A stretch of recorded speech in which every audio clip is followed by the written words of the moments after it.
চাকরি প্রত্যাশী ভাই ও বোনেরা, আশা করি সকলেই ভালো আছেন। গণপ্রজাতান্ত্রিক বাংলাদেশ সরকার শিক্ষা প্রকৌশল অধিদপ্তর প্রশাসন শাখা এখানে ডাটা এন্ট্রি অপারেটর পদে ৩০০+ একটা দুইটা পদ না, ৩০০+ বড় ধরনের একটি নিয়োগ বিজ্ঞপ্তি প্রকাশ করেছে। যেখানে আপনারা যদি উচ্চ মাধ্যমিক পাস থাকে এবং আপনাদের যদি কম্পিউটার সংক্রান্ত ধারণা থাকে, কাজ জানেন, তাহলে আবেদন আপনারা করতে পারবেন একদম নির্ঝামেলায়। ঝামেলামুক্ত আবেদনগুলো, সবারই যোগ্যতা থাকলে আবেদনগুলো করতে পারবেন। তাহলে এখানে যেহেতু ৩০০+ নিয়োগ, আজকের এই ভিডিওতে আমি আলোচনা করব।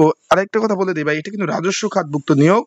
18 থেকে 32 বছর অবধি যাদের বয়স রয়েছে সকলে আবেদন করতে পারবেন। তাহলে আজকে আমি এই ভিডিওতে আপনাদের জানিয়ে দেবো কিভাবে আবেদন করবেন, আবেদনের নিয়মাবলী, এই পদের কাজ কি, তারপর আবেদন করতে হলে আপনাদের কি কি শিক্ষাগত যোগ্যতা প্রয়োজন হবে, অ্যান্ড কোন জেলা প্রার্থীরা আবেদন করতে পারবেন, কোন জেলা থেকে কতজন লোক, একদম খুঁটিনাটি সকল বিষয় আজকের এই ভিডিও থেকে জানতে পারবেন। এখানে দেখতে পাচ্ছেন শিক্ষা প্রকৌশলী অধিদপ্তর রাজস্ব খাতভুক্ত নিয়োগ বিজ্ঞপ্তি তারা প্রকাশ করেছে। আমরা যেই পদটি নিয়ে কথা বলবো সেই পদটিতে নিয়ে চলে যাই, যে 308 জন লোক নেবে। এখানে দেখতে পাচ্ছেন যে ডাটা এন্ট্রি অপারেটর। তার আগে বলে দিই, আপনারা যারা আমার ইউটিউব চ্যানেলে নতুন তারা অবশ্যই আমার ইউটিউব চ্যানেলটা সাবস্ক্রাইব করে রাখবেন। ফেসবুক পেজ থেকে ভিডিও দেখলে অবশ্যই ফলো করবেন, লাইক কমেন্ট শেয়ার করবেন। কমেন্টস বক্স আছে, আপনাদের মূল্যবান মন্তব্য থাকলে কমেন্টস করতে পারেন। এখানে দেখতে পাচ্ছেন যে data entry operator 16 number grade, 9,300 টাকা থেকে 22,490 টাকা কিন্তু বেচিক। এখানে দেখতে পাচ্ছেন যে 18 থেকে 32 বছর অবধি যাদের বয়স রয়েছে, 18-র নিচে হবে না ভাই, আর 32-এর উপরে হবে না, এর মধ্যে যাদের বয়স আছে তারা আবেদন করতে পারবেন। লোক নেবে 308 জন, একজন দুইজন কিন্তু লোক নেবে না। এখানে আমি একটু বলে দেই ভাই, এখানে লোক নেবে হলো 308 জন লোক নেবে। এখানে একটু খেয়াল করবেন, কোন স্বীকৃত বোর্ড হইতে উচ্চ মাধ্যমিক পাস থাকলে আপনারা আবেদন করতে পারবেন। কম্পিউটার মুদ্রা কিক প্রতি মিনিটে বাংলায় 20 এবং ইংরেজিতে 30 গতি কিন্তু থাকতে হবে।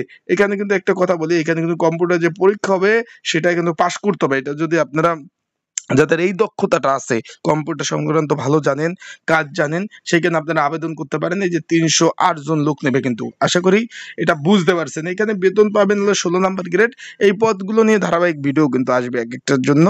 এখন আপনারা যদি এই পদগুলোতে ঘরে বসে নির্ঝামেলায় ঝামেলামুক্ত আবেদন করতে চান, যে কেউ যদি চান যে ঝামেলামুক্ত আবেদন করব নির্ঝামেলায়, তাহলে এই যে আমার হোয়াটসঅ্যাপ নাম্বার রয়েছে, ডাটা এন্ট্রি অপারেটর পদে যদি আবেদন করতে চান, হোয়াটসঅ্যাপ নাম্বার রয়েছে, এই যে বাংলা লিঙ্ক হোয়াটসঅ্যাপ নাম্বার। এছাড়া ডিসক্রিপশন বক্সেও কিন্তু হোয়াটসঅ্যাপ নাম্বার রয়েছে। এই নাম্বারে কিন্তু আমার সাথে আপনারা যোগাযোগ করতে পারেন। যোগাযোগ করে আপনারা কিন্তু আপনারা একদম কমন উপযোগী একটি সাজেশন পেয়ে যাবেন, অ্যান্ড নির্ঝামেলায় ঝামেলামুক্ত নির্ভুলভাবে আবেদনও করতে পারবেন। তাই যদি আবেদনের সাজেশন প্রয়োজন অবশ্যই যোগাযোগ করবেন। আর এই বিষয়গুলো নিয়ে কিন্তু ধারাবাহিকভাবে ভিডিও আসবে, বিভিন্ন ভিডিও আসবে। প্রত্যেকটা পর্বে কাজ সংক্রান্ত, ডিউটি, পোস্টিং, সকল বিষয় নিয়ে আলোচনা করব। তাই আপনারা ভালো থাকবেন, সুস্থ থাকবেন এবং একটু খেয়াল করবেন। আপনারা, এটা কিন্তু আবেদনের সময় হলো আপনার 26/12/2024 থেকে শুরু, যেটা 20/11/2025 তারিখ পর্যন্ত চলবে। তাই এই বিষয়ে কিন্তু ধারাবাহিকভাবে ভিডিও আসবে। ভালো থাকবেন, সুস্থ থাকবেন। আসসালামু আলাইকুম।